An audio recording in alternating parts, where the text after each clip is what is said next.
I'm the author of Design Your Life Planner, 90-Day Planner, Goal Setting, and Day-to-Day Activity, and I appreciate that you're here today. I'm going to walk you through some goal setting tips and a workshop that will truly, I think, renovate your life and get you off to an accelerated start. If you are just joining and you want to share this with your friends, it's going to rock. I'm going to have to move faster than I planned because I've been talking for a half hour. I've been talking for a half hour to myself and it didn't record. I don't know where it went, but it did not record. So if you want to share it, go ahead and share it, and I'm just going to jump in. I know so many of you on the call today, you come from all walks of life, that you're in businesses, and many of you are like me with Mary Kay. So for some of you, this is your goal setting workshop. This is your unit meeting night. And I thank you for the privilege of getting to share this time with you today. I really do believe that it's going to be time worth your while, and I'm going to give it my best to give you my best over this next hour. So again, if you're just joining, feel free to share it with your buddies, and let's jump in.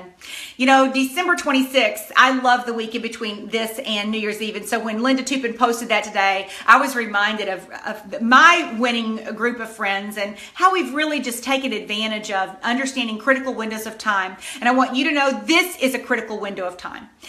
This window between now and the first of the year is a critical window, and you are on the front end. You are on the accelerated end of working to make amazing things happen. Congratulations. You know, you could be sitting on the couch, you could be having another plate of cookies, but no, you were actually waiting for me for 30 minutes. Oh my word.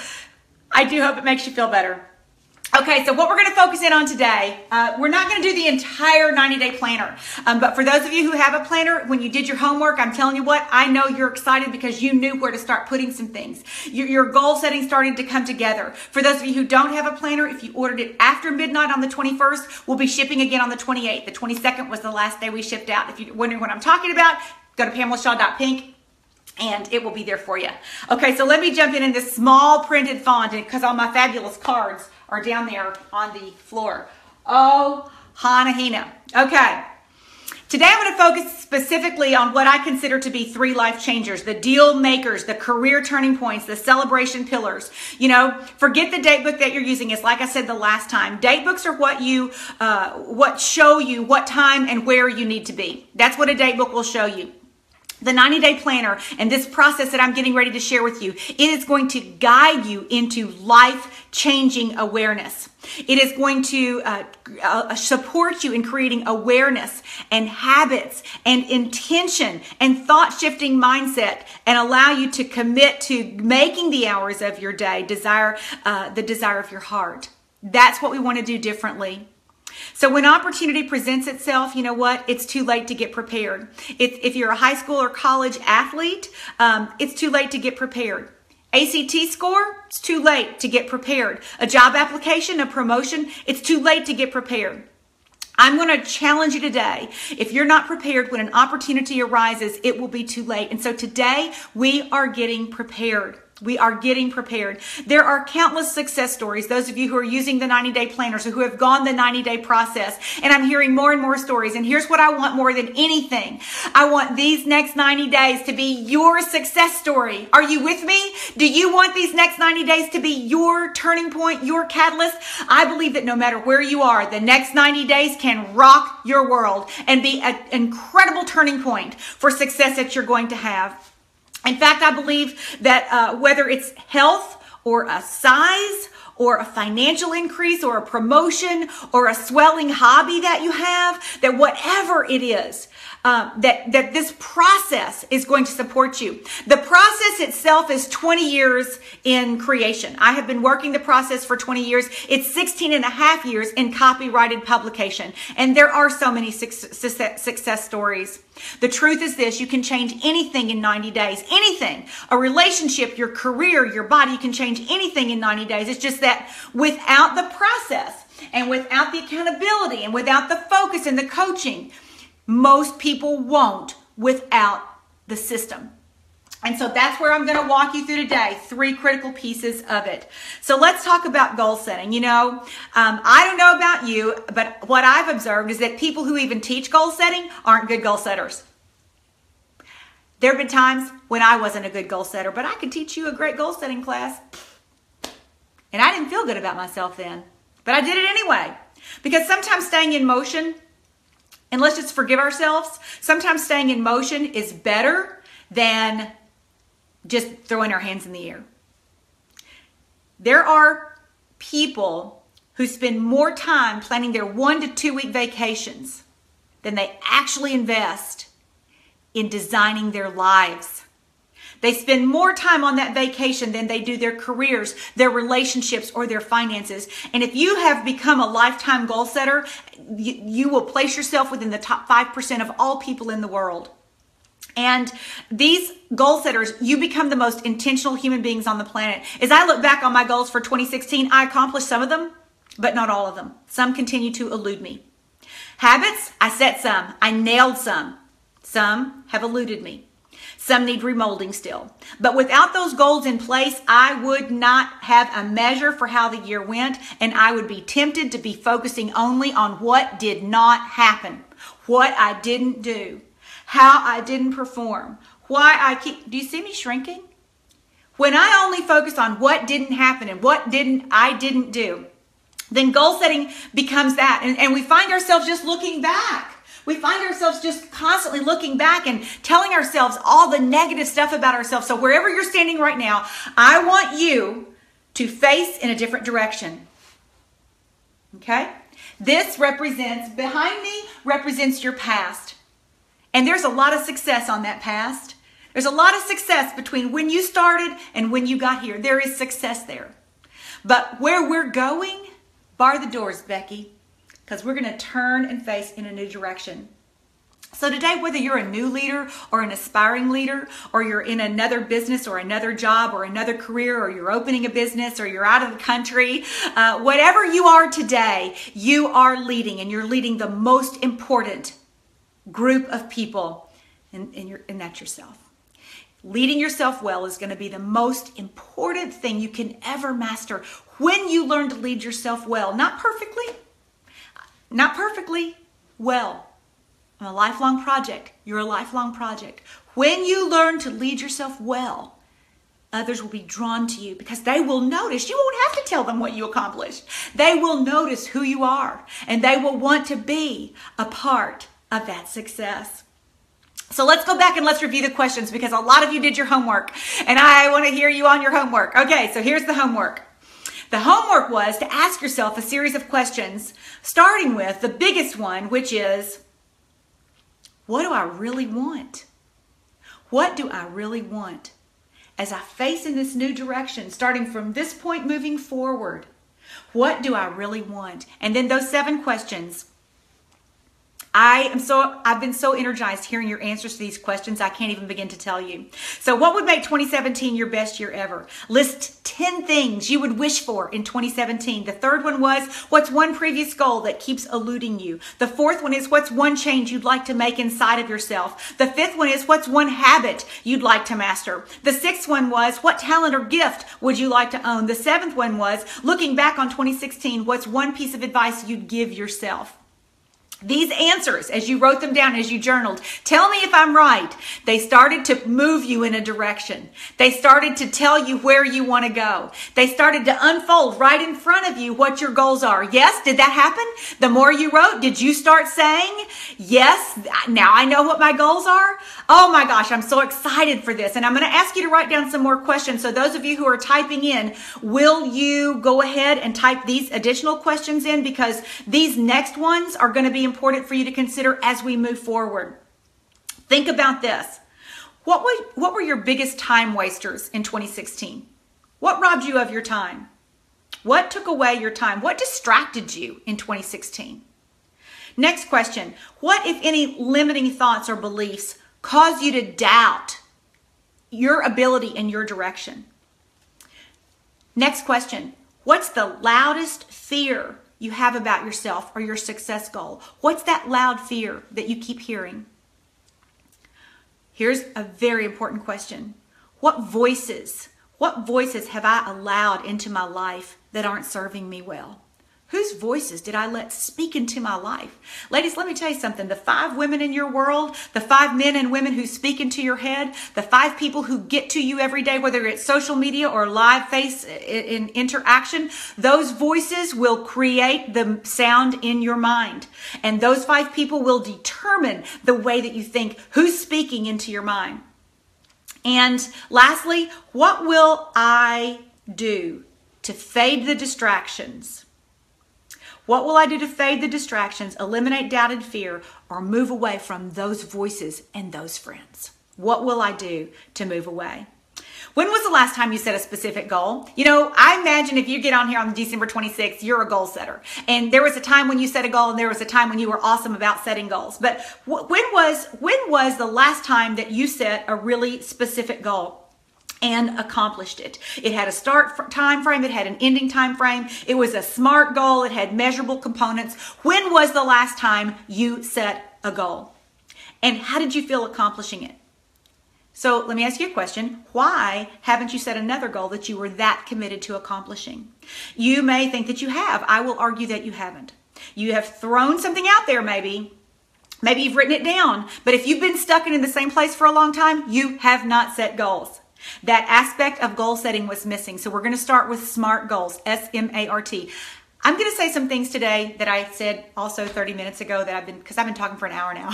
I know you've only been hearing me for 30 minutes, but I've been talking in here for an hour. I was on time to myself in my own head. Have you ever done things that you think, I did that, but it really didn't ever manifest? See, sometimes you got to make sure that either it's the Wi-Fi that's working, that there is a connection in order for things to happen. And we're going to set goals today differently from ever before so that that connection is a part of what you're doing. I'm going to say some things today that you've heard before. I'm going to say some things today that will be fresh. My prayer before I got on here is that today, when you hear the familiar things, you won't go, oh yeah, I already know that. You know, because you can be a good teacher of goals and not actually set goals or accomplish goals. So today I want you to hear from a fresh template, fresh ears, fresh eyes, fresh heart. And then for the things that you hear that are new, I pray that God would pierce your heart and say, yes, this is the one to jump on. So the goals have to be, first and foremost, something that you want. What do you really want? What would make 2017 your best year ever? You guys, dream big. Stop playing small. Stop piddling around. If 13, 14, 15, and 16 look a whole lot alike, stop it. I tell you, stop it. We are going to step it up. We are going to amp it up. I mean, can you think of a big amount of money that you want to earn? Can you think of a big, out of the box thing that you want to accomplish? I'm going to challenge you to really think it through because all goals have to be SMART. S, they are specific. What is the specific goal? I want to get more fit. No. I want to get smaller. No. I want to make more money. No. I want to travel out of the country. Nope. Specific. They have to be immeasurable. Like from start point to finish point. How will I know that I'm there? How will I measure it? A great goal has a measurement. A, it's actionable and it's achievable. So what action will I do to hit the goal? R, it has to be realistic and rewarding. When I make this happen, my heart will sing. What is that? What's the rewarding piece of what you want to do? And realistic, like I can't go from here to, I can't read all the Bible before tomorrow. I can't go from here to size 0 by tomorrow or the end of the week or the end of the month. So there's got to be a realistic time frame within what you're willing to do for it. And then tangible and timely. That's the last one, timely. Socrates said, the secret of change is to focus all your energy, not on fighting the old, but on building the new. Are you ready for that? Not on fighting the old, but building the new. If you haven't yet physically, I want you to physically turn your body in a different direction. And I want you to face a focal point in your office, in your home, in your car, wherever you are. I want you to face in a different direction. And I want this symbolism to go with you wherever you go throughout your day, throughout your month, throughout your year. Are you ready for 2017? Are you ready for something new? Because from this point forward, this is the direction that we are going together. Okay, let's take a look at the goal board. Now, because I am now filming it And I can see myself. I thought I was filming it before, but I couldn't see your heart, so I didn't know I wasn't on. I was just talking. These are all going to be backwards, and I know that, but this is my only option right now. So we're going to keep going right where we are. These are in your design book. And I had these posters made just for you, but that's okay. The goal areas: spiritual, family, career, physical, personal, social, educational, financial. The biggest mistake that most people make is that they pick goals in too many categories. That is the biggest question. That is the biggest problem. If you're a goal setter, you're a seasoned goal setter, you can pick 3. If you're new to goal setting, you can pick 1 category, maybe 2 at the most, okay? So which categories, as you did all of your homework, which categories kept emerging for you? What kept coming out for you as to where you were going to set goals? Was it spiritual, family, career, physical, personal, social, educational, financial? Do not set goals in all the areas. Yes, you can certainly work to get better in every one, but I'm asking you to throw your heart over the line in 1 or 2 areas so that you can get this win. This is going to be an important piece of it. And so when you... I'm going to give you 2 questions to start asking yourself every day. And I want you to write these down. I want to see them on the chat multiple times. And I want to know that you have memorized the goals. The first question has to do with this. Okay? The first question is this. What will make today a winning day? How will I know I'm winning? What will make today a winning day? How will I know that I'm winning? And the second question is really, really simple. It's an oldie but goodie. And it's as simple as this. Is what I'm about to do taking me closer to my goal? Is what I'm about to do right now in this minute, is it taking me closer to my goal? 2 questions. Got it? How will I know today is a winning day? How will I know that I'm winning? And secondly, is what I'm about to do eat out of the refrigerator? Is what I'm about to do turn on the TV? Is what I'm about to do scroll through Instagram? Is what I'm about to do read other people's tweets? Is what I'm about to do taking me closer to my goal? You've got to have the discipline to say, no, it is not, and stop. How will I know that I'm winning? Define it. And is what I'm about to do taking me closer to my goal? Those 2 are truly, truly key. Once you've got your goals decided, then you'll look at the long-term piece of it. And the long-term portion of the goal is simply to invite you to say, a year from now, where will I be in this goal category? Let the goal have a long-termness to it. Now, for those of us in our Mary Kay world, seminar is a logical long-term benchmark. So even though we're midway through our year, I still think that's a good long-term goal because you've got a lot of things that you can accomplish between now and then. So regardless of the industry that you're in, if it's 6 months or a year, let that long-term goal. Notice that there are only 1, 2, 3 of them right here, and then you put in the category that it is. So let's say it's career. Under the career, it still has 2 goals there. What are the 2 goals in that long-termness? What would you put in that long-term in the year piece? And then you're going to have to shorten the goal. Once you take the long-term piece out, you're going to go to the quarter. 90 days is the next one. 90 days is the life of the design book. So you take the goal and you divide it into 12 months. What would need to happen in 90 days for me to know that I am close to my goal, that I am on course for this goal? You guys, if you don't take the time to break this out and to get honest with yourself and to know your starting point, ready? Nothing is going to change. Do you want 2017 to be your most outrageous, your most fantastic, your most intentional, your most accelerated year ever? Then if that's the case, you have got to grab the process and you have got to write down the long-term goal. And then you have got to break it down into a 90-day goal. The life of the book, every day is going to count. It is going to come together. It is going to accumulate. You've got to trust that's the process. Your goal has got to have a keen, thoughtful, prayerful behind it, which is why I gave you the homework in the beginning. When you delight yourself in the Lord, He will give you the desires of your heart. 2 of my Design Your Life scriptures that I stand on are just very simple. Psalm 32:8, the Lord says, I will guide you along the best pathway for your life. I will advise you and I will watch over you. I will advise you. Talk about a great coach. Talk about a great life coach. Can I get an amen? I will advise you and I will watch over you. God honors big dreamers because big dreamers honor a big God.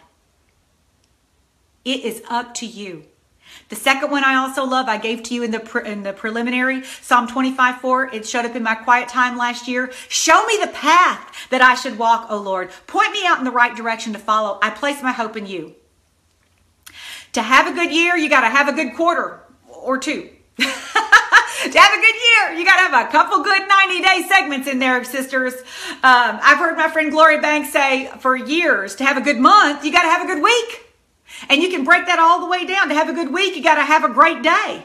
To have a good day, I want you to replace the word good day with winning day. To have a good quarter, you've got to have a winning week. You've got to have a winning day. And so I can't experience the joy and elation of winning if I don't practice winning. I can't practice winning if I don't define what winning is for me. Take it to the bank. Success accumulates. It accumulates. You take any category, it's going to accumulate. Okay? If I get online and I shop, and I overspend more than I earn, I will go into debt. If, on the other hand, I earn more and more, and I live under my means and I invest wisely and well under the good counsel of an advisor, I can create wealth.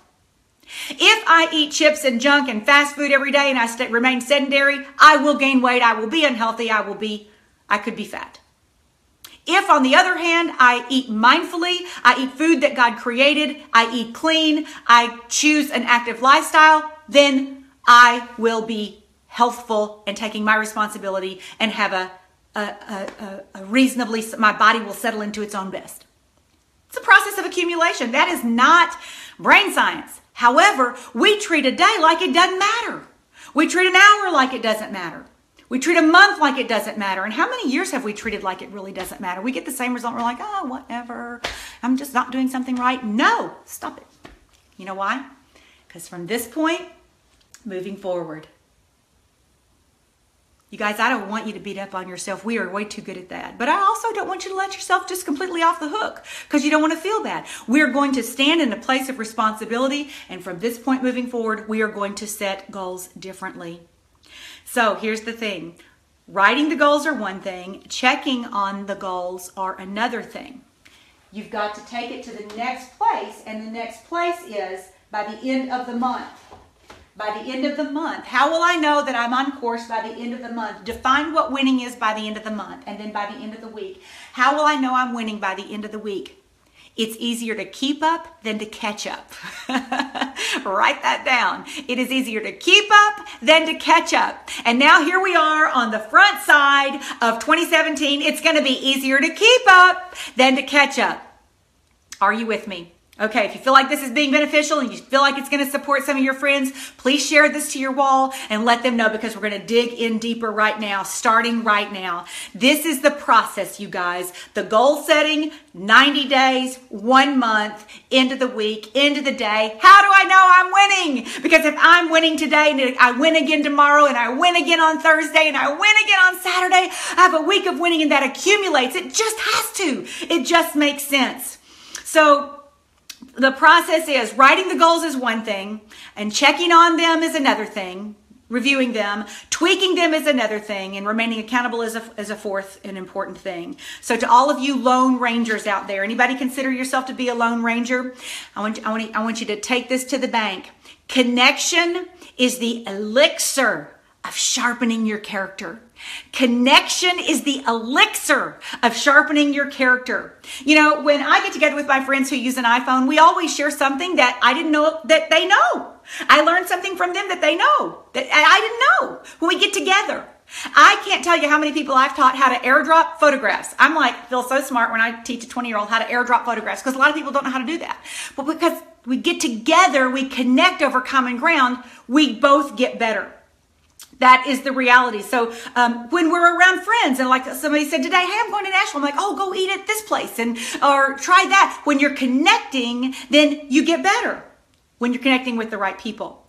With my workout buddies, I used to work out upstairs in my workout room, which is pretty awesome actually, and do Tony Horton, do P90X and P90X2, P90X3, and I worked out alone. But now that I work out with buddies in a gym, I would not miss being there because just like today, just see, okay, let's just talk about today.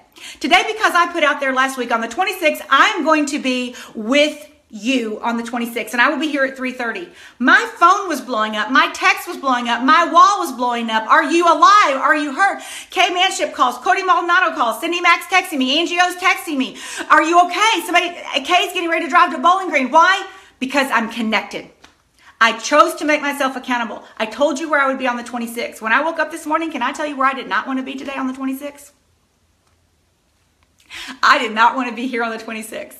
I liked my sleep pants. I liked my no makeup look. I liked the cookies that are downstairs in my kitchen. I liked not having a schedule, except I did go ahead and work out anyway. What I want to tell you is that because I was accountable with you and because you knew I was going to be here today, that saved me this morning. And you know, if I was in a real crisis, like maybe I could have been in a real crisis, somebody would have been over here to check on me because of the connection. So all you Lone Rangers, stop it. Connect. We were built for connection. There are reasons that we should connect.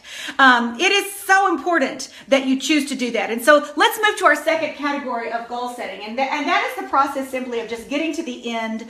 It's just getting to the end of a week. This is the process that nobody does. And this is what separates the deal. Okay.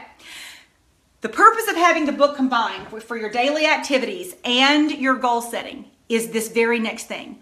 When you get to the end of a week, you're going to ask at the end of the week, for those of you who can read backwards, what did I do well? You know, we focus on what we don't have. It doesn't matter how much we have, we focus on what we don't have. I confess, during the holiday season, it's tough for me. It's tough to focus on, not to focus on that I lost my husband 10 years ago, that Thomas lost his dad. It's hard to not focus on. We're not together as a family that way at Christmas anymore. I lost my dad in March. It was hard not to focus on his not being here this year. People who focus on what they don't have will never get more. So the gratitude is, I have the privilege of going through this Christmas, focusing on other people, celebrating other people's successes and joys and births and babies and families. I have the awesome privilege of celebrating where my son is at the season of his life, my mother, and so on and so on and so on. The focus is forward. The focus is gratitude. This is a critical piece. So at the end of the week, you've got to ask yourself, what did I do well? Forward focused. What did I do well? Sometimes, let me tell you, want to hear what I've written down here? Sometimes I had 80 ounces of water every day. Some weeks, that was my win. You're like, really? Yeah, some weeks that was my win. So what did I do well? What can I improve? What can I improve? Focus forward. From this point forward, what can I improve? And then lastly, review the long-term, short-term, and benchmark goals. Oh yeah, you go back to the front of the book, you go back to your journal, wherever you're keeping them, and you review those goals. Most people write goals on December 31st. They forget about them by February 1st, and then they feel terrible all year long. They don't accomplish anything. They stay in about the same place. They earn about the same amount of money. They stay in about the same position. They stay with about the same friends. Nothing really changes because they don't go after the goals. In my Design Your Life process, every week at the end of the week on Saturday night or Sunday, when you redesign your next week, you're going to look back at your goals and you're going to reread them 52 times a year, low ball. Can you stand it? This is a game changer. Rereading the goals. One of two things will have to happen. Either you will have to change your goal or you'll have to change your behavior. But you will not keep reading that goal week after week after week after week after week and not doing the activity required to get it. You will force yourself to either change the goal or change your behavior. So that's what's exciting to me about the 90-day planner. This is at the end of the week, and I will do some more about that because I want to jump on into, since I've already said all this part twice, I want to jump into the next thing. So let's move to the category of affirmations. And I think I can go back to my, yes, I think I can go back to my cards now. Whoop. It's easier than that Liberty print. Okay. If you haven't yet, go ahead and share this to your wall because this is going to freak some of you out. This is going to get some of you are going to get really creeped out in this next place. But I'm going to talk about affirmations and it's going to be good. So we've got the goal setting piece. Can I move on from goal setting? Pick the category, long-term goal. What would you be completely overwhelmed? What would make 2017 the best that you accomplished? That's the goal. That is the category. Whatever you answered there, what would make 2017 the best? When you said that, that's your number one goal. When you went through your 10 things your wish list, those are the other subcategories of goals. You create the goal, you break it down into 90 days, you break it down into the end of the month, you break it down by the end of the week. Now, when you come back, you're going to have to create activity today to set your week up so that you can accomplish by the end of the week what you need to accomplish. And then you do it again next week, and then the next week, then the next week. Now you have your month. Then you do it one more month and 2 more months, and you've gone through one 90-day planner and a 90-day cycle. But the way you choose your first goal is the answer to the questions, what do I really want? What would make 2017 the best year ever?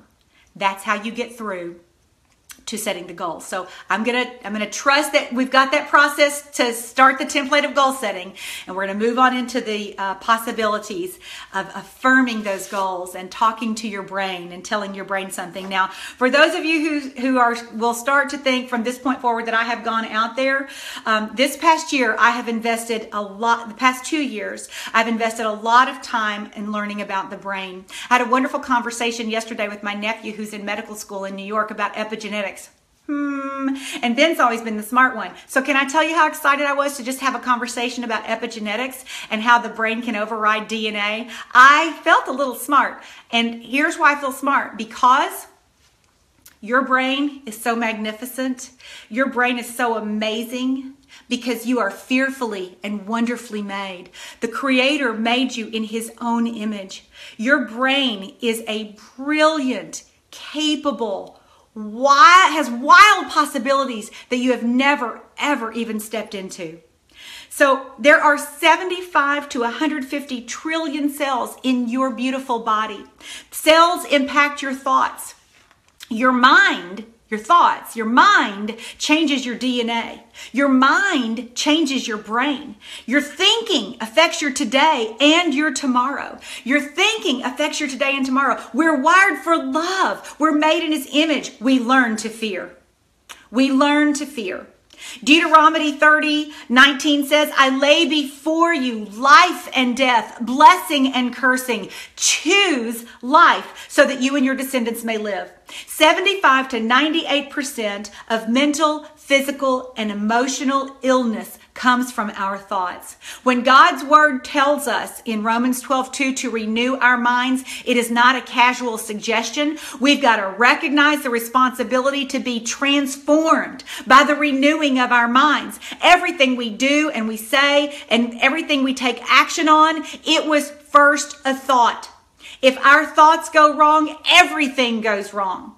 And yes, I am referencing Dr. Caroline Leaf, Switch on Your Brain, and also Dr. Daniel Amen are the two people that I studied mostly this past year. Here's the thing. God created us perfectly. He gave us power of love and of sound mind. I'm either listening to God or Googling gossip. There's so much noise in our world and noise in our lives and in our homes that we have to be intentional to turn it off and to turn the notifications off and to turn the background off and the distractions off. And, you know, one of the things I've always admired about Cliff and Leah Laughlin is their no TV policy. Think about the noise that eliminates. I grew up in a home where my parents said no TV. I did not have a TV. We lived 3 miles out in the country from the closest little bitty grocery store. And thank God they had enough wisdom to know that reading and writing and critical thinking and conversation would be an important part of our growing up. Noise is a choice, and you can say, yeah, but at the end of the day, it's a choice. I've created some new rules for myself, and I'm going to invite you to embrace the ones that apply to you. I embrace silence or intentional music, but never, ever, never is the TV on first thing in the morning, ever.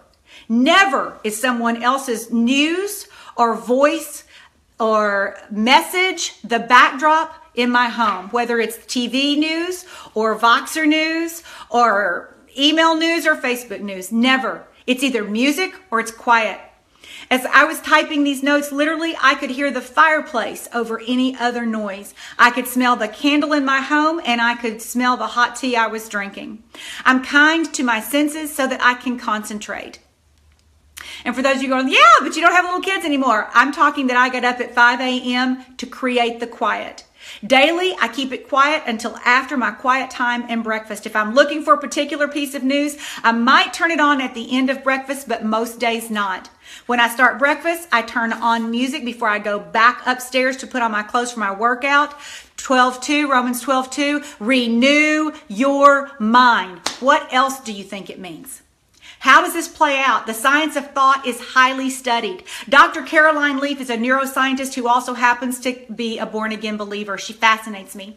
Her clinical practice combined with research and authority, when she says that science is just catching up with the Bible, it makes me excited. She says that getting your thoughts disciplined and under control is one of the first steps to freeing yourself of the burdens of this world and beginning to enjoy life despite the burdens of this world. The benefits of catching any negative thought cannot be emphasized enough. Dr. Leaf says that when you make a conscious decision to focus and direct your attention correctly, I'm still talking about goal setting and I'm getting ready to move into affirmations, so stick with me, that when you make a conscious decision to direct your attention correctly, you change the physical matter in your brain and body in a healthy way.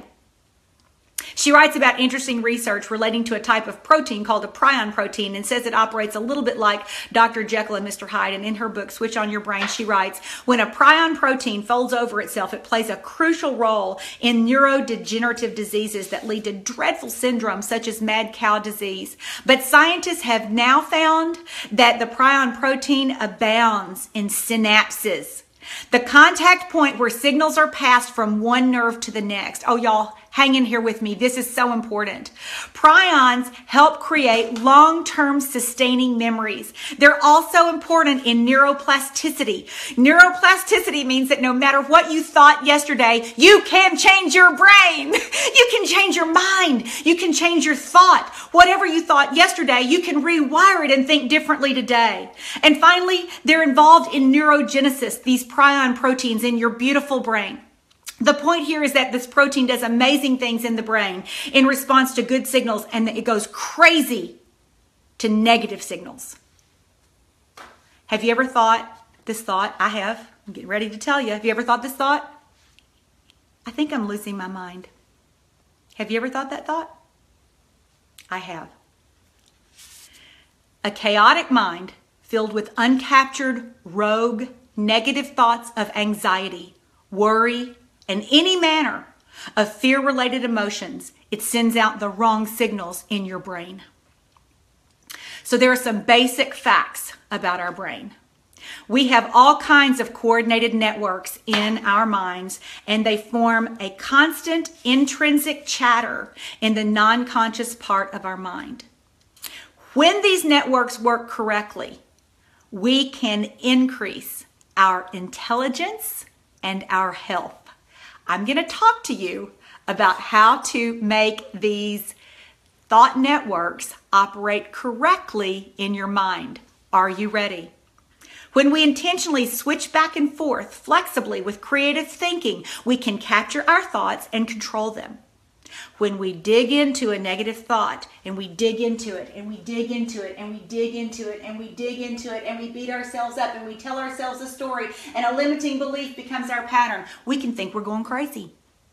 But what God says is, I created you fearfully and wonderfully made. And science is now proving that what God said to us about our brain is true. We can override the negativity.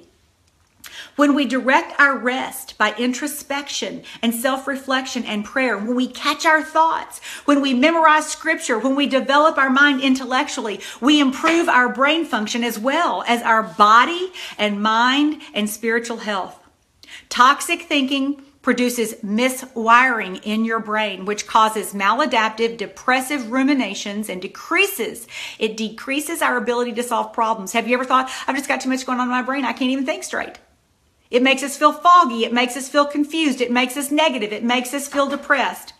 Your mind can powerfully and unexpectedly change your brain in positive ways when you intentionally direct your attention. I'm getting to affirmations.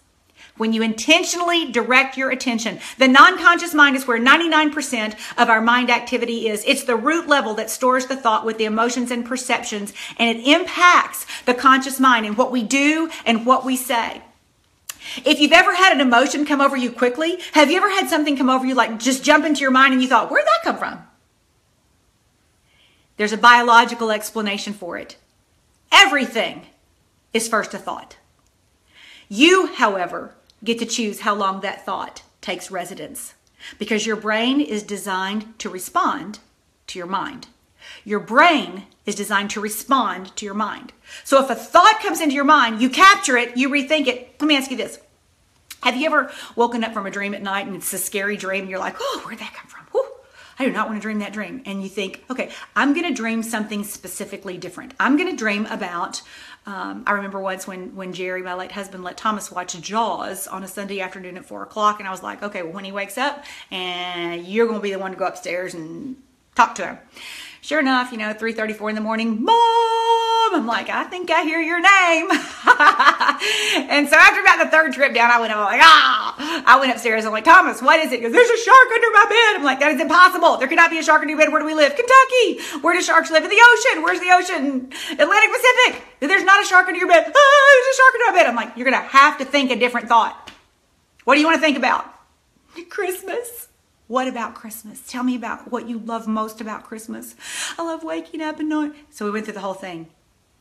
If a 6-year-old can change his thoughts from a shark to Christmas, you, my friend, can change your thoughts from failure, unforgiveness, resentment, regret. And you can turn it into hope and promise and success and purpose and intentional influencing. Internal activity in your mind, it's where everything begins. Proverbs 23:7 says, for as a woman or man thinks in his or her heart, so is she. Thinking and your heart are lined up. Thinking's a blessing, not a curse to be taken lightly. A thought that just pops into your head, well, it's your responsibility to filter it. Only when that thought is repeated and repeated and repeated and repeated and repeated and repeated and repeated does it take ownership. And many of you have seen this little example that other people have done many, many times, because only when that thought is repeated does it take ownership and does it bring blessing or cursing. You've seen this before, creasing the piece of paper. I think a thought, I think a thought, I think it, I own the thought owns me, I think it, it's the truth. I thought it so many times, I actually believe it. I take action on it. It's the thought that I believe, whether it's true or not doesn't matter, because I believe it and I've thought it over and over and over and over again. I'm never going to make this happen. I'm never going to hit that goal. I'm never, da, da, da, da. Okay, well, it's a thought. Woo, I'm going to change my thought. Oh, not quite so fast. I'm going to change my thought. Oh, not quite so fast. You've got to really work hard to create the new crease in the piece of paper. And that's what we're going to do with your thoughts. Choose life. Choose life. I bring before you blessing and cursing. Choose life. It's the epitome of God giving us the free will to choose. It's Him giving it. It's the epitome. We're not victims to our minds, regardless of how rampant they become. Think on these things. The most dominant thoughts will become what we take action on. Because when I put action behind my thoughts, guess what? That crease gets deeper. When I put activity behind my thoughts, that crease gets deeper. This works in the positive and negative direction. The belief is that if we cannot, we have not, we will not, then it dominates what we do not. Okay, affirmation process. Woo, I'm so excited. Okay. The affirmations to support my goals. The affirmations and habits are tied in close together. So in your design book, you're going to see there's space for you to write out your affirmations. The visual and affirmation process is critical. You've got to have a visual, an idea of what you want to be, of what you want to take place. I encourage you to put a poster board or a visual board up and a new one. Something that reminds you of winning and success, not failure and past. My affirmation journey goes like this. When I first became a part, when I opened my doors to Mary Kay and I made the decision to move up in the business, one of the things that was predominant then was creating affirmations. I had never heard of affirmations. I thought they sounded silly. I'm a booking machine. No, I'm not. I easily attract people to this business. No, I don't. I make $10,000 a month at that time. I was like, no, I don't. I thought it was silly. I didn't understand the whole thing about affirmations. And then it was not only learn how to make affirmations about the direction that you want to go, but go to Radio Shack and buy a pillow sleeper and plug it into your cassette player. And while you're sleeping at night, put the thing in your ear and let your affirmation tape that you not only have on cards, record your voice, and then let it roll all night long and let those affirmations run through while your subconscious mind is rested, and let that happen. Let me tell you something. I thought that was ridiculous, but you know what? I did it anyway. I did it anyway.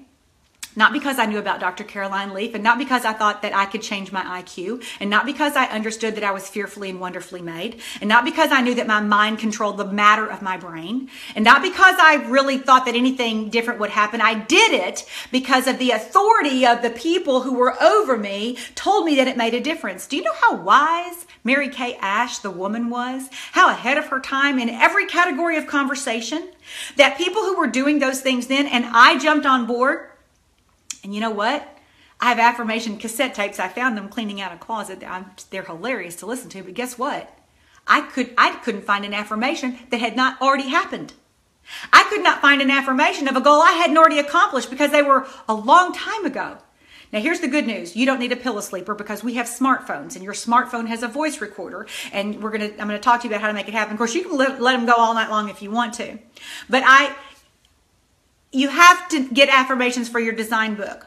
And I've had them throughout many design books, but guess what? I dropped the habit of affirming them and reading them. I dropped the habit of affirmations. And it's only something that very recently I've added back in. I've recorded my affirmations on my smartphone. I have them printed in my design book. I have them printed in big font and laminated in my shower. And I already see a difference. An affirmation is a statement that affirms the direction you want to go. It's a retraining of your brain. You capture a thought, you retrain the brain, and you think on these things. When you speak and focus, what you speak on and what you focus on is what you think about. The Bible tells us to capture our thoughts and renew our thoughts. The only way you can do that is take charge of what's roaming through your head. Stop the madness, grab the thought, recreate an intentional one. It's bringing into your present what has already been completed. You just have to walk towards it. I would create an affirmation for every major goal category. You may want to, I have probably maybe 3 affirmations for each different goal. Affirmations need to be written with your brain processes. First person, I, present tense, am, positive behavior and result, all tied in. But here's the other thing. Affirmations must include not only what you want, but what you're committed to doing and who you're committed to becoming to accomplish them. If you only wish you could take that promotion, but you have no measurable goal and no new activity and no new rearranging of your priorities and time, no new habits to support it, well, have fun playing. Have fun playing. It all has to tie in together. You want to change a thought? It works. You can change your thought. What do you need to change? What are some of your limiting beliefs? Work with me here. You know what? I'm never gonna finish the sentence. You know what? I always finish the sentence. You know what? I just can't finish the sentence. I just can't use the design book. Okay. And I'm not trying to sell you a design book. I'm here giving you for free, you and me for free, the process.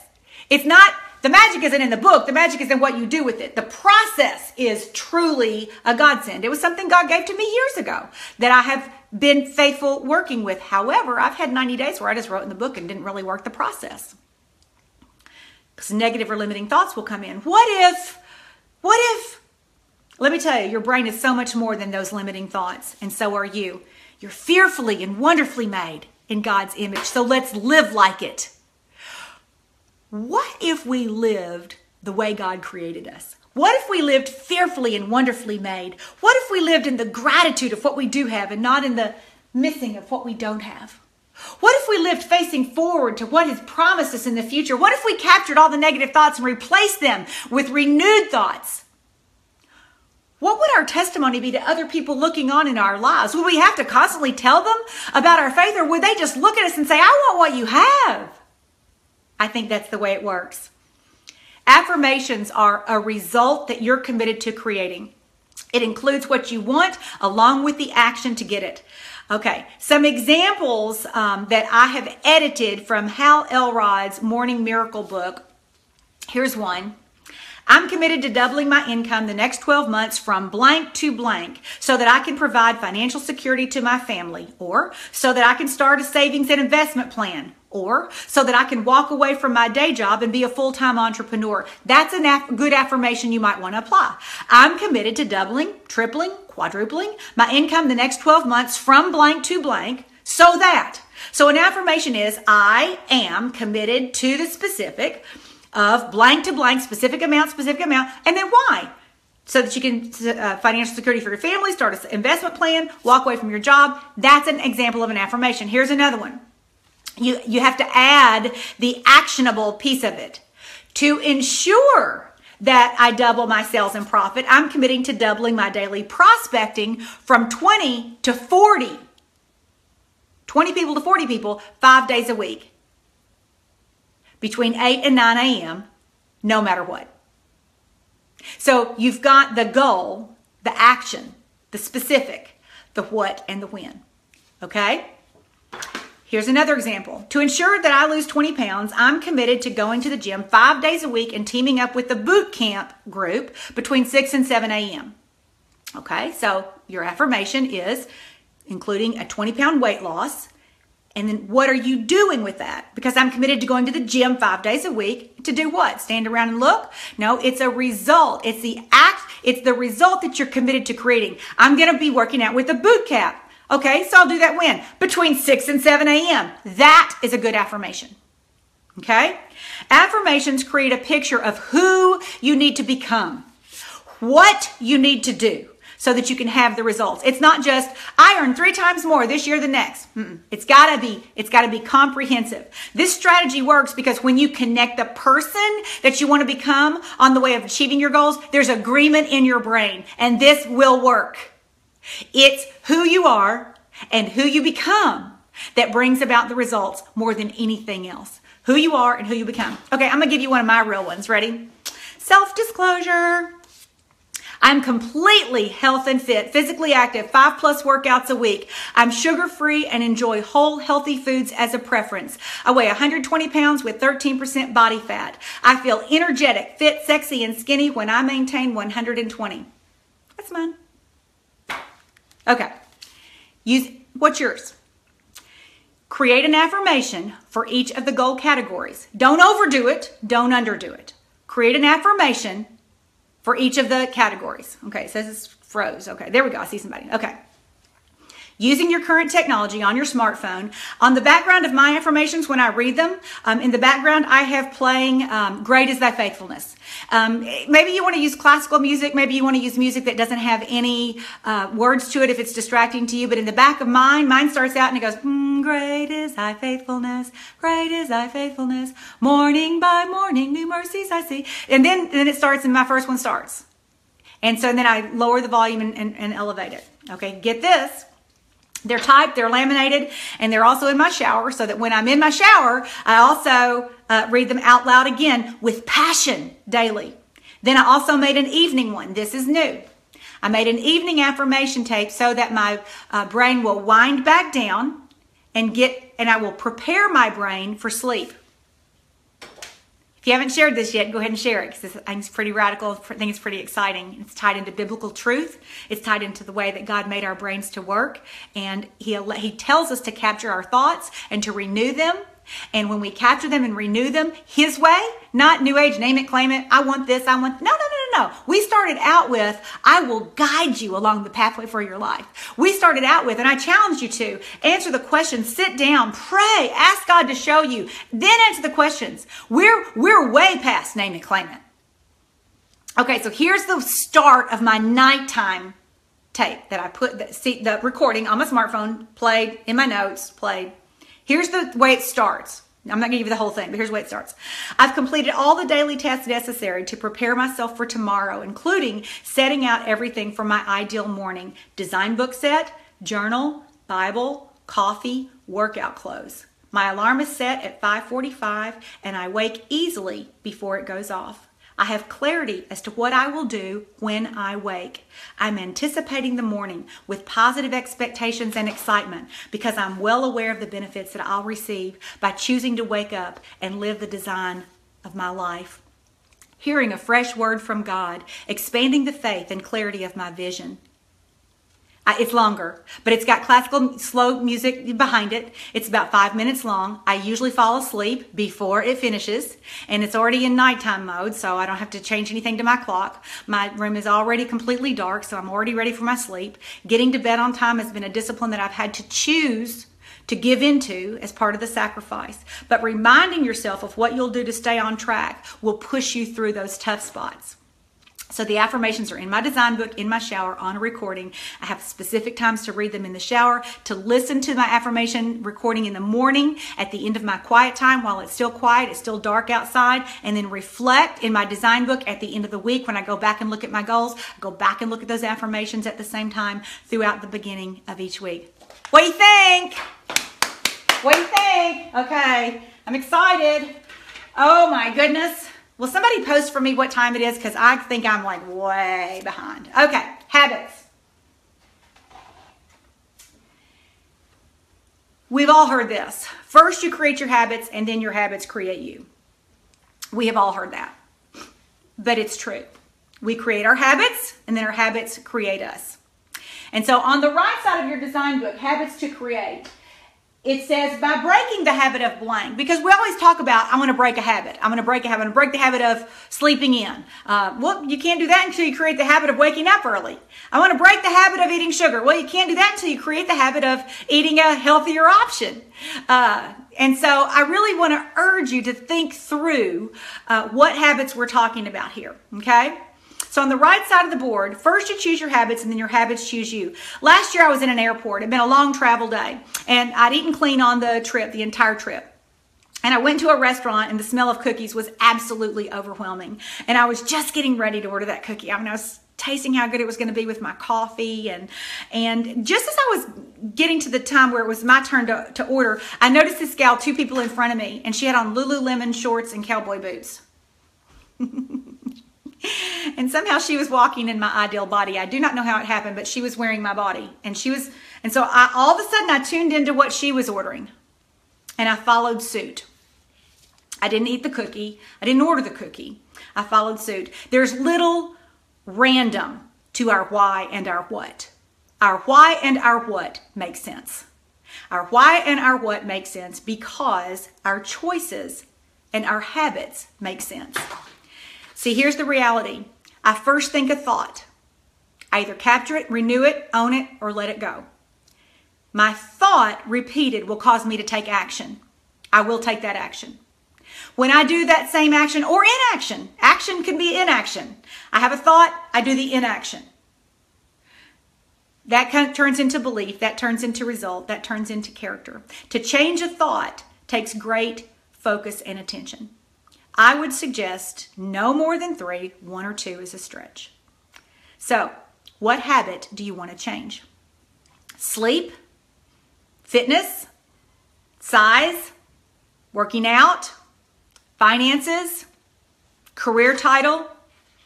Habits are nothing more than patterns. The pattern that you've created gives you the outcome that you're after. The pattern that you've created gives you the outcome that you're after. So your pattern. When you wake up in the morning, what's your pattern? What do you do? And then what do you do? I'll bet most of you don't have a very consistent pattern, or if you do, it's not intentional. It feels good. It's what you feel like doing. However, those of you who are super disciplined and are in a great mode right now, you get up and what's your pattern? I've said forever that you could follow me around the first 2 hours of every day and the last hour of every night, and it would look pretty much the same. So what is your pattern? When I was a little girl, my mother was a home economics teacher, and she and my older sister loved to sew. And so we spent a lot of time in fabric stores, and we would always go and they would pick out fabrics, and they could stay forever in fabric stores and looking at buttons and fabrics. And I'd be like, I just want a new shift. I just want a new dress. I know what I want it to look like. And I would go get the pattern. I would say, I want this. So my mother would get the pattern, pick out the fabric, and we'd come home and spread it all out of the basement floor, and then put the patterns down, and then pin it, and then start cutting around the pattern, and sew and trim and stand, and I would stand. She would fit and fit and fit and fit, and I would be like, I don't know how in the world that pattern is going to become that great outfit with the fur trim on it. I had an idea, and sure enough, she gave me the outfit. This happened over and over and over and over and over in my lifetime. The pattern created the product. The pattern had a size. The pattern had a designated ending point, and that pattern creates the product. Your patterns are giving you your product. What's your pattern? Your patterns are giving you your product. Habits draw on our self-discipline. People who are not self-disciplined are slaves to their feelings. This squashes joy, and it causes all sorts of trouble throughout our lives. If you are operating on your feelings and your emotions, if a person feels like exercising, and who is that? If you feel like exercising, then you do. Okay, good luck, because, I don't ever feel like exercising until I'm 10 minutes into my warm-up. If you feel like exercising, you do it. If you don't, you won't. If a person feels like budgeting and planning, she will. And if she doesn't, she won't. If a person feels like having an important conversation with her own child, she will. If she doesn't, she won't. If a person feels like having a conversation with her employer or director or about transparent accountability, she will. And if she doesn't, she won't. If it's going to be convenient, she will. If it's not, maybe risk some awkwardness, she won't. Whatever a person is feeling at the moment becomes their guiding force, and typically they're very defensive about the freedom they have to do what they want. And guess what? You're right. You are free to think about what you want and do what you want and say what you want, but you're also, at the end of your choice, you're going to get the result or consequence of your choice, and that will also be on no one but you. There's a big difference between what we can't do and what we won't do in our circumstances. Can't suggests a limitation. Won't is about our emotional willingness. People toss their bad habits in the can't pile versus the won't pile. Self-discipline for me occurs when my intention defeats my emotion. Self-discipline occurs for me when my vision trumps my mood. Self-discipline works for me when my action wins over procrastination.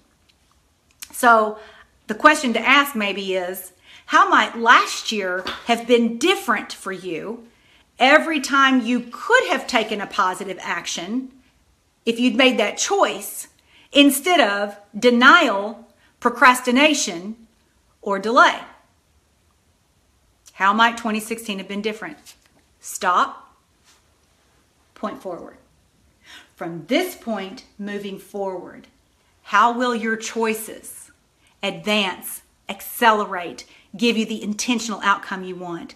Self-discipline helps to keep our impulsivity and desire for instant gratification in check. The habit of choosing something lesser today for something greater tomorrow. Our feelings can't become the catalyst for our decisions. Consider road rage. Consider adultery.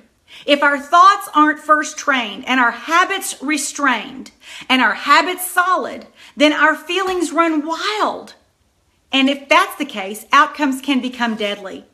Does a person carefully consider doing something wrong? Do they stop and pause and think of all the possibilities, pray and evaluate the circumstance and think about all the possible outcomes, the reward, the consequence, and then proceed doing something outrageous like road rage or adultery with a clear conscience? No. But you are going to pause when your impulse and your emotions are telling you to wait or delay or procrastinate, or you don't have to, or you don't feel like it, or a limiting belief from behind pops in and the crease of piece of paper gets old and you're debating and you're debating. Stop. Capture. Affirm. Renew. Look at the goal. Pause for 30 seconds and then make your choice. It's the only way you're going to take new into the new year. Whether it's chips and cookies, a spending spree, staying up late, putting off chores, excessive social media and technology, these actions or inactions are sustained with inappropriate thoughts to accompany them. You're drunk with emotion. Stop, capture, renew, affirm, take a different action, change the pattern. change the pattern. You must act your way into a feeling, not feel your way into an action. When I first came into Mary Kay, one of the conversations was about burning desire. You got to have burning desire. You got to have a burning desire. And I'm like, how do you get a burning desire? I wanted a burning desire to just like fall out of the sky. Bring me some burning desire. I didn't know how to get it. I couldn't find the burning desire. Here's the reality. You can better behave your way into higher emotions by thinking and acting in a way that is consistent with your future emotional goal. How will you feel? How would you act if you attained that goal? Endorphins that come from behavior over feelings is huge. Marking off intentional checklists, things that you've checked, that you say you want to do, they light up the same centers in the brain as pleasure drugs for drug addicts. Just the list and the check. Just the daily list, writing it down and using color and checking it off. The same endorphins start firing as they do for the drug addict. Listen, gang, true Christianity reveals that our lives are a beautiful dance between God's sovereignty and man's responsibility. Free will is the gift that proves that we're not robots with an already determined pathway. It's a choice. God's ever-present and omniscience in our lives. It's like a loving parent to adult children. We get to choose. He waits for our attention as we seek his best advice and counsel. If you believe God has a plan for your life that's got to translate into incredible enthusiasm and joy as well as action, what is he calling you to do today? I don't want you to be inspired. What's he calling you to do today? Do that. Consider meeting your goal, the celebration. Imagine how you'll feel, but don't just stay at the party. Go out there to grab the goal. Go out there to create the affirmation. But then what habits need to change in your life? What changes as a result of this win? And how will you carry yourself through that habit? Assume the mood. Tommy Newberry in the 4-8 principle says acting your way into feelings is simply the discipline that aligns your behavior with your spoken values. Acting your way into feelings is the simplicity of the discipline that aligns your behavior with what you say you want. You know, we face defining moments all day long, every day, every hour, every 5 minutes. It takes mental discipline to override the old pattern. Even though they may be more comfortable, your negative emotions are rooted in untruth. They are lies. And they make you feel insecure and not qualified for success. Listen, the enemy is out looming. He's luring. He's looking. He's trying to take you down. He's looking to steal, to kill, and to destroy your life. However, God came to give you life to the full, abundant, audacious, overflowing life. And so therefore, you get to decide your goals. You get to affirm the way it's going to be by capturing your thoughts and renewing your mind. And then you get to change your habits because you are not a robot. You're not stuck in the pattern of yesterday because you get to choose differently today. If you don't master overriding your feelings, you're doomed to only ever having positive emotions that arise from the rare circumstances when everything just happens to spontaneously go well. Any new habit, thought, or decision feels awkward until it's repeated over and over and over, and then it feels natural. Only when you have a compelling reason will you take action. How do you elevate focus and clarity of your goal so that your mission will surpass your mood, even in private? What do I really want? What do I really want? Do I really want to have another year like 2016, 2015, 2014? What do I really want? What do I want now? What do I want most? If good enough works for you, you may have to push to discover your best. Best is the opposite of good. Good enough might have been your 2016. I earned enough. I had enough excitement. I got enough. What do I want? What do I want right now? Because what I really want usually differs from what I want right now. What I want right now, I want to eat whatever. I want to watch a show. I want to, whatever it is.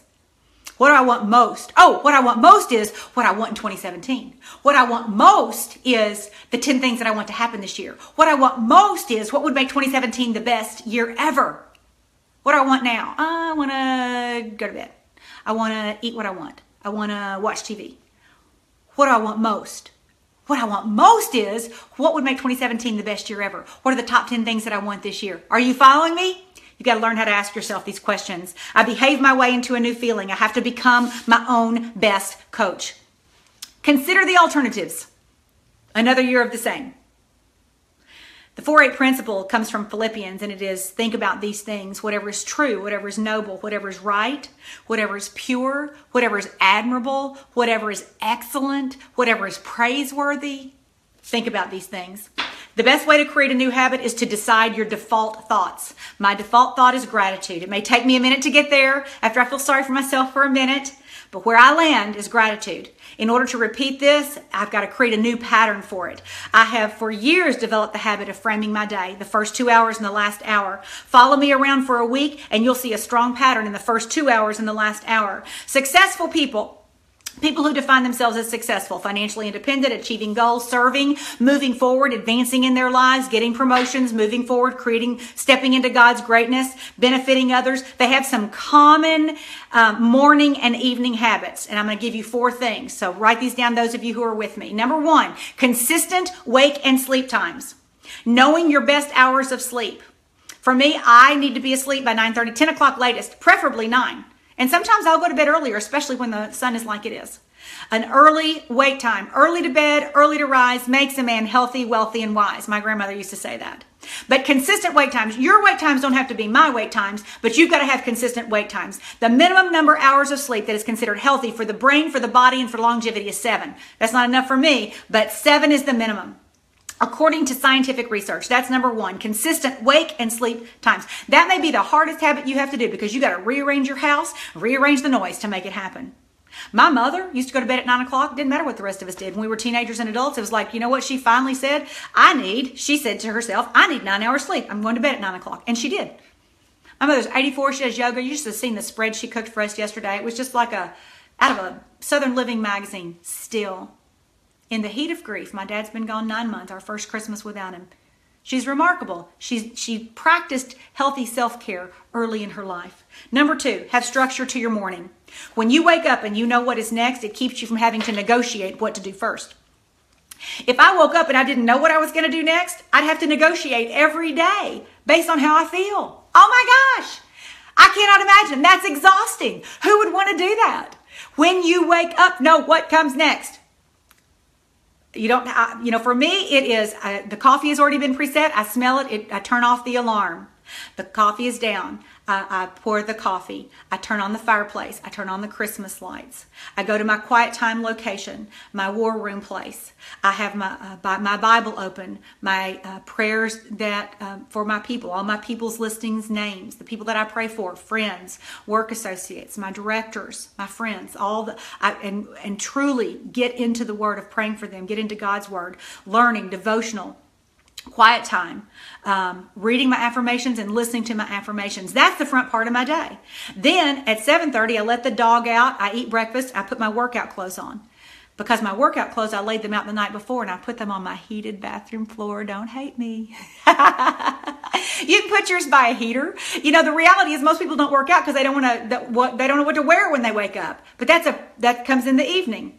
So then I go to my workout. And then I come back from my workout, 9:45-ish, 10. I have a scheduled day. I have a lot of alarms set throughout the day and the week on my smartphone to keep me on track. Nighttime. I let the dog out. I crate the dog. I set the coffee. I put my supplements out. I turn the fire off. I turn the lights off. I set the alarm. I put my workout clothes out. I wash my face. I put lotion on my feet. I read. I do my evening affirmation. And my lights go out. Boom. Bam. Here's my microphone. Bam. Yours don't have to be mine, but what are yours? Yours don't have to be mine, but what are yours? Because if you don't have them, you wake up and you have to decide every single day what to do first. You have to negotiate every day. I do not have to negotiate every day. I've already decided I'm going to work out today. My coffee, my quiet time, I don't have to decide if I feel like it, if the sun's coming up, if it's raining, if somebody else is making noise in my house. I don't have to decide. I've already decided. Frame your day with those things. That's how you create a habit. When I create that habit and I know I can count on myself, I can then create other habits. Here's the deal. Number of hours in a day. This is all you've got. This is what you've got. Okay. Can you see it? 5 a.m. to 10 p.m. Half hour at a time. If I wake up at 5 and I'm downstairs by 5:30 or 6 and I have my coffee and I do my quiet time, by 7:30 I let the dog out. 8 o'clock I'm getting dressed. 8:45 I'm at the gym. By 10 o'clock I'm home. Bam, I've got all this time in here that I get to work, schedule my day. If it doesn't fit here, it doesn't fit. And if you're not fitting it in the little yellow sticky pad that belongs in that, if you're not filling out a yellow sticky pad every day for the day of your life, then the reality is you're just winging it. You're deciding in the minute what you feel like doing.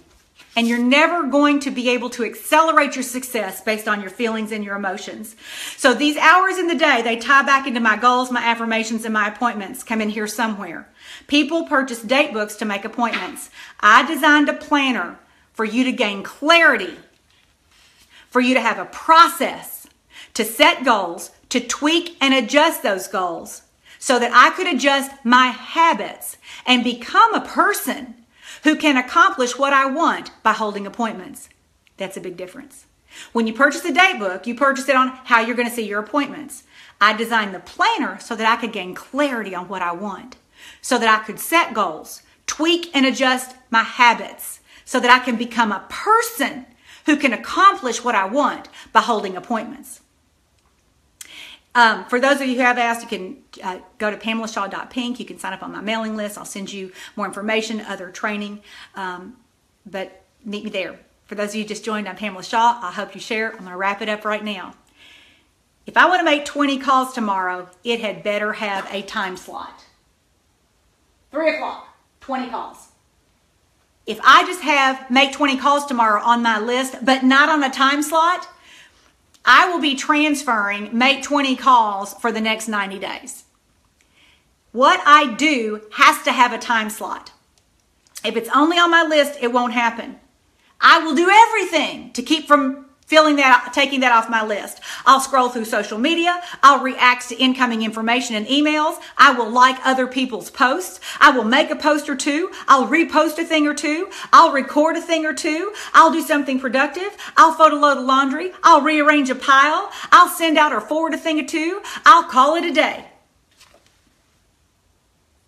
If, on the other hand, my goals are supported by my affirmations, and my habits are supporting the activity of my day, and my to-do has a timed appointment on my yellow sticky pad, this part of my scheduling takes a much different focus. So I schedule my to-do.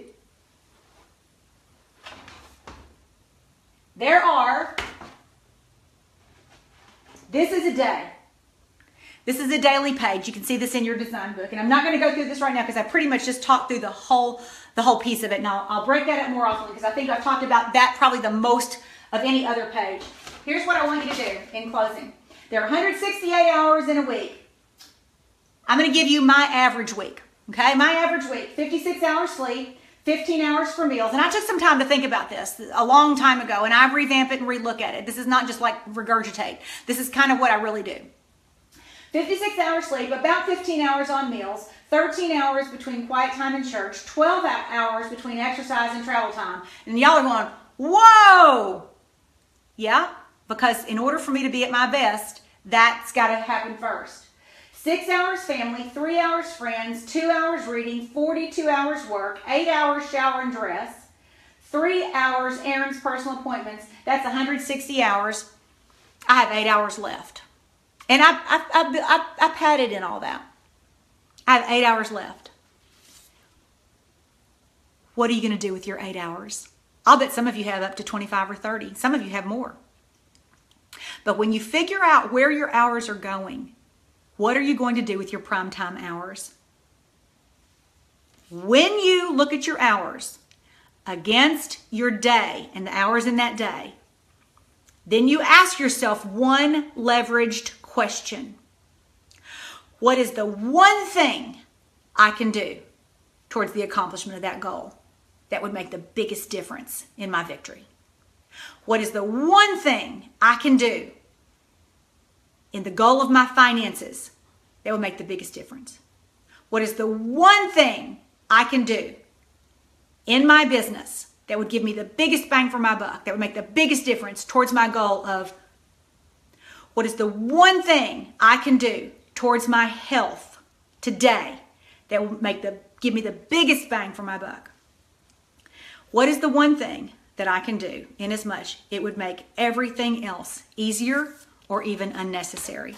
Every day, each goal has an answer to that question. What are your other questions? Remember them? Remember the other two questions? In addition to what is the one thing, there are only two other questions I want you to ask every single day. What is a winning day for me today? What will winning look like? And two is what I'm about to do, taking me closer to my goal. The reality is this: time invested in one area is time away from another. Time invested in one area is time away from another. If you think you don't have time, I say you're too distracted. If you think you don't have time, I think you haven't fully defined what the joy of your heart is, what the dream big is, what the vision is, what would make you feel like 2017 is the most amazing year ever if it happened, what 10 things you want to happen this year. I think you haven't done your homework if you think that sounds like too big of a price. And now, what is the one thing? Then you organize your 6 most important things to do. I use color. I use colored pens. I make it colorful and I make it fun.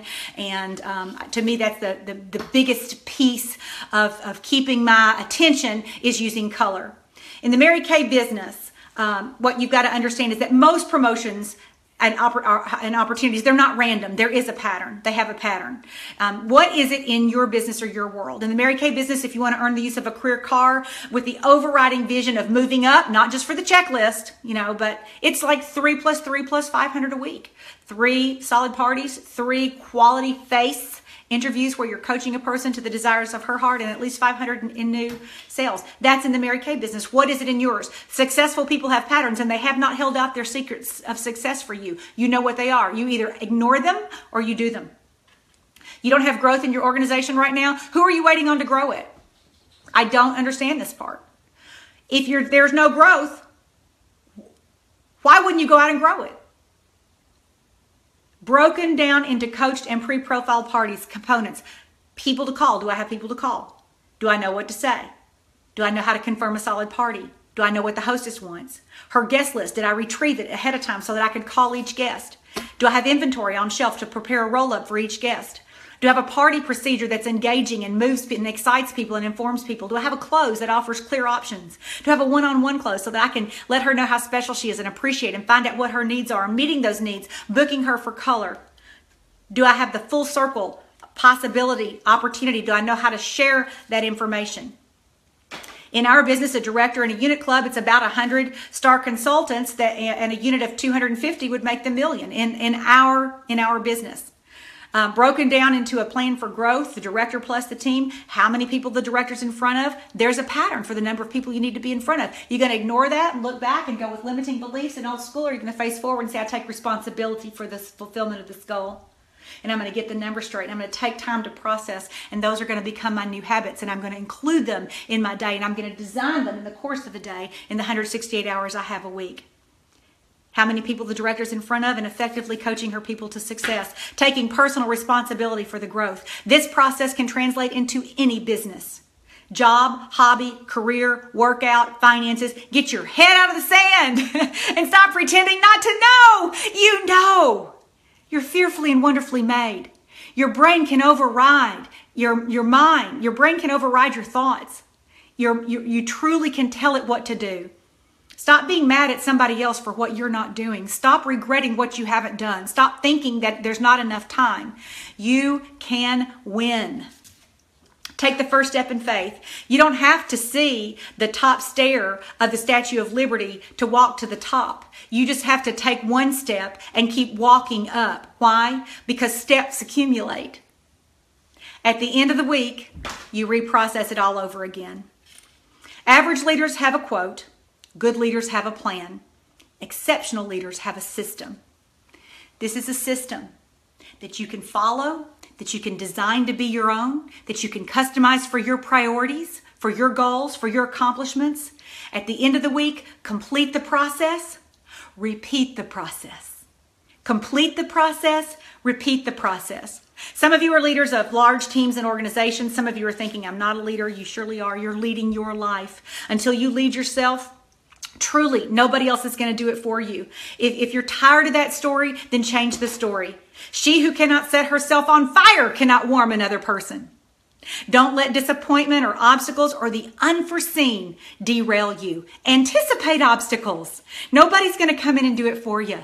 People who let you down, they're going to let you down. People who bail on you, they're going to bail on you. People who don't do or don't say what you think they should say, me included, that's not the deal. That's not the win or the loss. So what now what? There is a song by Laura Story. I heard it shortly after Jerry died. So it's about 10 years in the producing, but I love her music and I love the story. And it goes like this. We pray for blessings. We pray for peace, comfort for family, protection while we sleep. We pray for healing, prosperity. We pray for your mighty hand to ease our suffering. And all the while you hear each spoken need, yet love us way too much to give us lesser things. What if, when friends betray us, when darkness seems to win, when we know the pain reminds this heart? Because what if your blessings come through raindrops? What if your healing comes through tears? What if 1,000 sleepless nights are what it takes to know you're near? What if my greatest disappointments and the aching of this life is the revealing of a greater thirst this world can't satisfy? What if the trials of this life, the rain, the storms, the hardest nights, what if they're your mercies in disguise? Stop looking for easy. Just start doing the best version of you. Success, personal, spiritual, relationship growth, financial. The goal is not to make them easy. The goal is to design your life and do the work, the push through, so that your character is ready for promotion. It's who you become, not even what you do, that ultimately defines a readiness for more. When I have and give responsibility to what I have, I ready myself for more. Let us not become or reflect an entitled tendency of our current society. Nobody owes me anything. God has given me everything I need to dig in, to grit it out, and to go to work as I serve and bless others through whatever job you're currently in. So we'll be shipping design books on Wednesday the 28th. If you need one, go to PamelaShaw.pink. Get yours and start setting it up immediately. But don't wait. Do not wait for the book to start working it out. I pray that today's process of goal setting, long-term, short-term, midterm, end of the month, end of the week, end of the day, that the affirmation process, that you will sit down and prayerfully, carefully think through your affirmations, record them, write them, laminate them, print them, put them in your design book, start recording them. Consider an evening affirmation time as well. And your habits. What do you want to break the habit of? By creating the habit of doing. You got to make a new habit to crowd out the old habit. When you get those habits in place and you just start trading out every day and you ask those 3 questions, they simply relate to this. What do I want now? What do I want most? Is what I'm about to do taking me closer to my goal? What is the one thing? What is the one thing that I could do that will make the biggest difference? What is a winning day for me? Get in the habit of asking those questions and be that person. We're saying goodbye to 2016 and the previous season of our life. We're embracing 2017. From this point forward, no looking back, no beating up. From this point forward, what's it going to look like? So here we have the 26th through the 31st. We have a head start. We have a jump start. God bless you. Thank you for your patience and whatever happened the first 30 minutes of today. I don't even know. But I pray that something you heard today will give you a jump start and a kick start into your 2017. I can't wait to hear about it. I hope you'll let me know. Please feel free to share the video. I'm going to go ahead and post it to my page now for those of you who came in late. Have a blessed day and a happy new year.